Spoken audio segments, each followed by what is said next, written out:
کنز الغرائب کے حوالہ سے صاحب روضۃ الشہداء لکھتے ہیں، ایک یہودی تھا، اس کی لڑکی ظاہری شکل و صورت میں بہت اچھی تھی، لیکن اچانک وہ نابینا ہو گئی اور ہاتھوں و پیروں میں کوڑھ کا مرض ہو گیا۔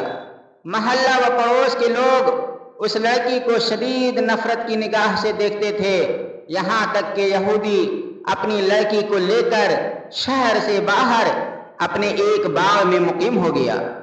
دن بھر شہر میں کاروبار کرتا، شام کو باغ میں لڑکی کے پاس آ جاتا۔ ایک دن اتفاق ایسا ہوا کہ یہودی کاروبار میں اتنا مصروف ہوا کہ شام کو باغ میں واپس نہ آ سکا۔ لڑکی نے تنہا ایک درخت کے نیچے رات گزاری۔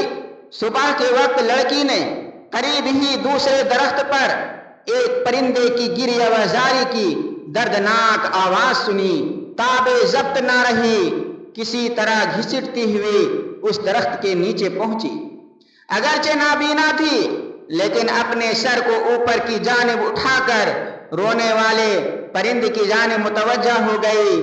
اچانک اس پرندے کے پر سے خون کا ایک گرم قطرہ اس کی داہنی آنکھ میں ٹپکا۔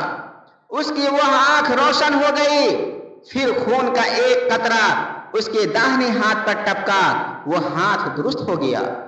لڑکی نے یہ کیفیت دیکھ کر بایاں ہاتھ پھیلا دیا، اس پر بھی ایک قطرہ ٹپکا، وہ ہاتھ بھی درست ہو گیا۔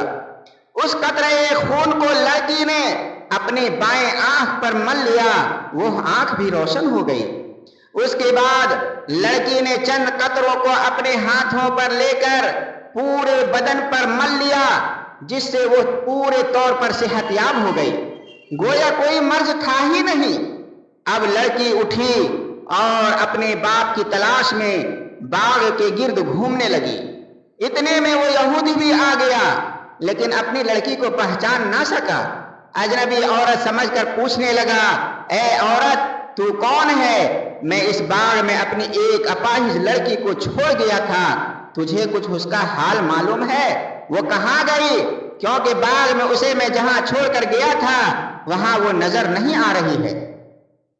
لڑکی نے کہا کہ اے میرے باپ، تو نے مجھے نہیں پہچانا، میں ہی تیری وہ اپاہج لڑکی ہوں جسے تو باغ میں چھوڑ کر گیا تھا۔ یہودی انتہائی خوشی میں بے ہوش ہو گیا۔ کچھ دیر کے بعد جب اسے ہوش آیا تو لڑکی نے سارا واقعہ بیان کیا اور یہودی کو اس درخت کے نیچے لے آئی جس پر وہ پرندہ ابھی تک بیٹھا ہوا گریہ وزاری کر رہا تھا۔ یہودی نے اس پرندے کے جانب مخاطب ہو کر کہا کہ اے مبارک پرندے، تیرے گریہ وزاری کا سبب کیا ہے؟ تیرے رونے کا سبب کیا ہے؟ اور تیرے پروں سے ٹپکنے والے یہ خون کے قطرے کیسے ہیں جن سے ایسی برکات کا ظہور ہوا ہے؟ اللہ عز و جل نے اس پرند کو قوت گواہی عطا فرمائی۔ اس نے بحکم الہی کلام کیا کہ اے یہودی، ہم پرندوں کی ایک جماعت فلاں جنگل میں رہتی تھی۔ ہمارا معمول تھا کہ صبح اپنے گھونسلوں سے اڑ کر اطراف و جوانب میں چلے جاتے اور دانا پانی حاصل کرنے کے بعد دوپہر تک اپنے گھونسلوں میں واپس آ جاتے، اور جس نے جو کچھ کھایا پیا ہوتا آپس میں ایک دوسرے کو خبر دیتے۔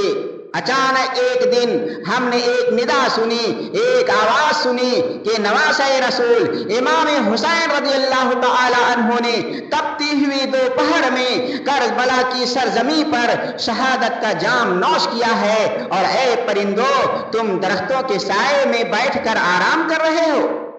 یہ ندا سن کر ہم تمام پرندے کربلا کی سرزمین کی جانب روانہ ہو گئے۔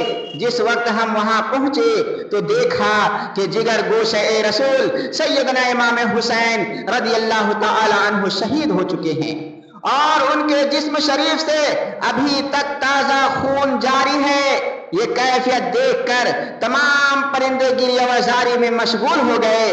مجھ میں تاب ضبط نہ رہی، میں نے اپنے آپ کو آپ کے بہنے والے خون پاک میں گرا دیا، اپنے چہرے اور اپنے بالوں پر کو آپ کے مبارک خون میں تر کیا، اور وہاں سے اڑ کر میں یہاں آ گیا ہوں۔ یہ اسی خون پاک کے پاکیزہ قطرات ہیں جو میرے پروں سے ٹپک رہے ہیں، اور اس خون مبارک کے قطرات جہاں بھی ٹپکتے ہیں وہاں خیر و برکت کا ظہور ہوتا ہے۔ پرندے کی زبان سے یہ گفتگو سن کر یہودی نے کہا، اگر امام حسین رضی اللہ تعالی عنہ کے نانا جان محمد رسول اللہ صلی اللہ تعالی علیہ وسلم حق پر نہ ہوتے تو ان کے نواسے امام حسین کے خون پاک کے قطروں سے ایسی خیرات و برکات کا ظہور نہ ہوتا، اور میری اپاہی لڑکی کو شفا نہ ملتی۔ چنانچہ یہودی اپنے پورے گھر کے ساتھ مشرف اسلام ہو گیا، اور جب کبھی بھی کوئی اس کے اسلام لانے کی وجہ پوچھتا تو اس واقعہ کو بہت تفصیل سے بیان کرتا۔